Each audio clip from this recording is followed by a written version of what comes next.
in regard to the executive order, it's a unilateral statement. It doesn't really necessarily reflect what India's position is at all on Russian oil. It's just not appropriate to characterize this as Prime Minister Modi has agreed to stop buying Russian oil, which is the true social statement that President Trump put out.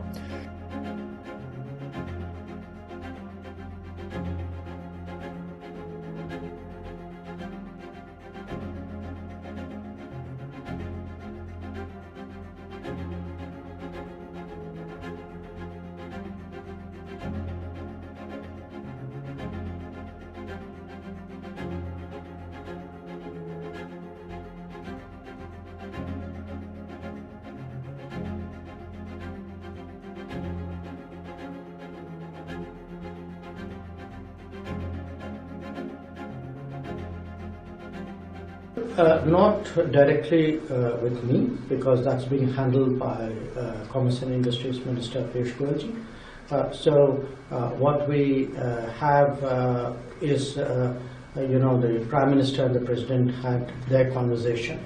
There were some announcements which came out of it. So thereafter, I think there's a detailing of the trade negotiations, which is sort of underway as we speak. So that's really where things are. माननीय प्रधानमंत्री नरेंद्र मोदी जी ने हमेशा agriculture और dairy इन दोनों sectors को संभाला है, उनके हितों को संभाला है और इस क्षेत्र में लोगों को उज्जवल भविष्य मिले और मौके मिले, आमदनी बढ़े, उसके लिए लगातार काम किया है। कभी उनके साथ, उनके हितों के साथ समझौता माननीय प्रधानमंत्री जी ने नहीं होने दिया और मुझे खुशी है कि पूरा देश इस बात को समझता है, इस बात का उनको आकलन है और यूएस ट्रेड डील में भी भारत के जो सेंसिटिव सेक्टर्स हैं, एग्रीकल्चर को लेके, डेयरी को लेके, उनको संरक्षित किया गया है।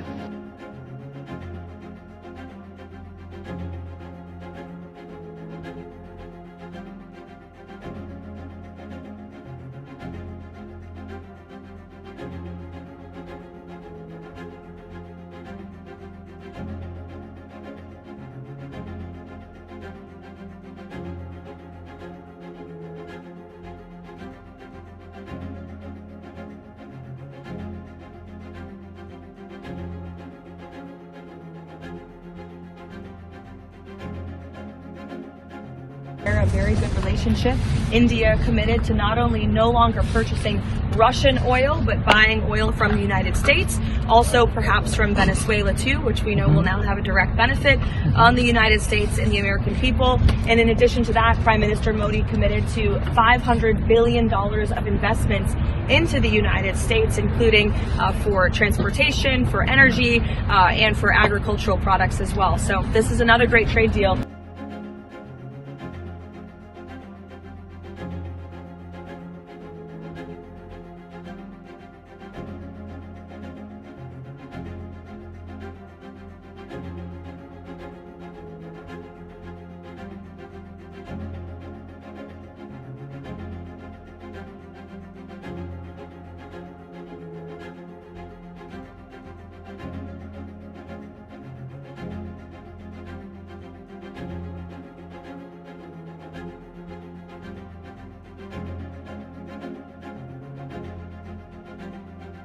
Of course, these are huge problems. The idea that India was going to reduce all its tariffs and its non-tariff barriers to zero just by an agreement is completely what we call vaporware, if you will, in the IT business. And it's not reality, and it has to be worked through. India has extremely important red lines around certain agricultural products, around dairy, around the feeding of feed which contains meat to chickens. These are cultural and deeply ingrained. You don't work to get where you want to go in regard to agriculture, particularly by just some announcement. And as you point out, if you look at the joint statement, except for a few items, for example, soybean oil, doesn't even talk about soybeans. It talks about soybean oil. There are a couple of specific, wine and spirits. Well, that is really not the end all for an agricultural agreement. And if you look at the Russian oil situation, you have to say, one, yes, there's some progress in terms of India and the U.S. actually working together on the problem of the Russian invasion of Ukraine. But it's perfectly apparent, because it's left out of the joint statement entirely.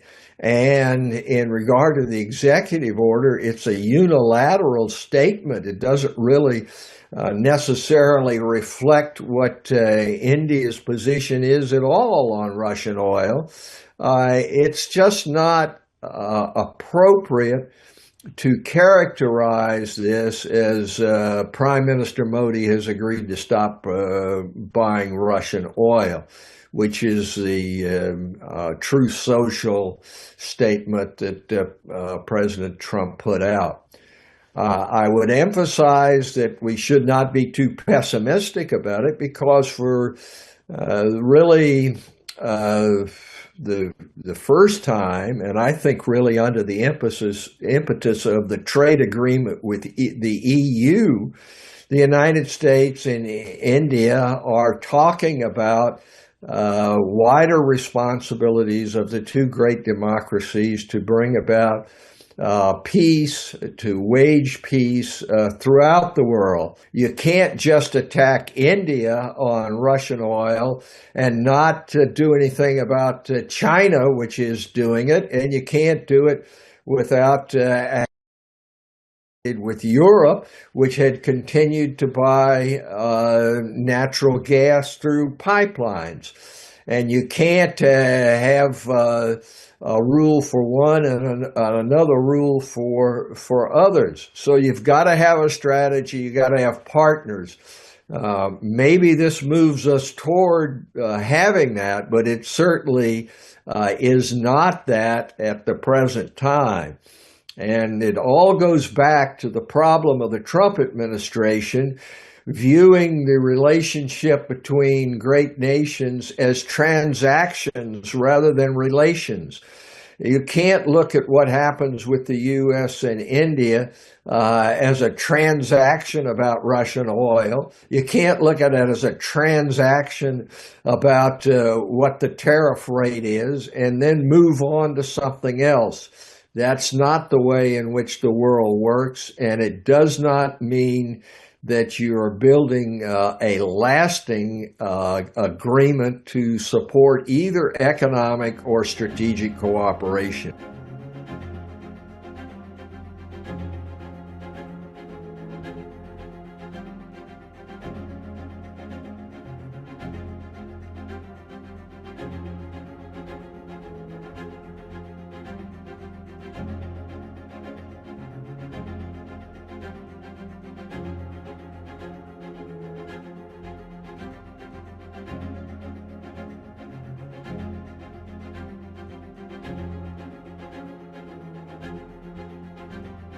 No, it's not an historic milestone. What it is an amelioration of a problem that President Trump has created in the first place. there was not a problem with tariffs that could be solved overnight.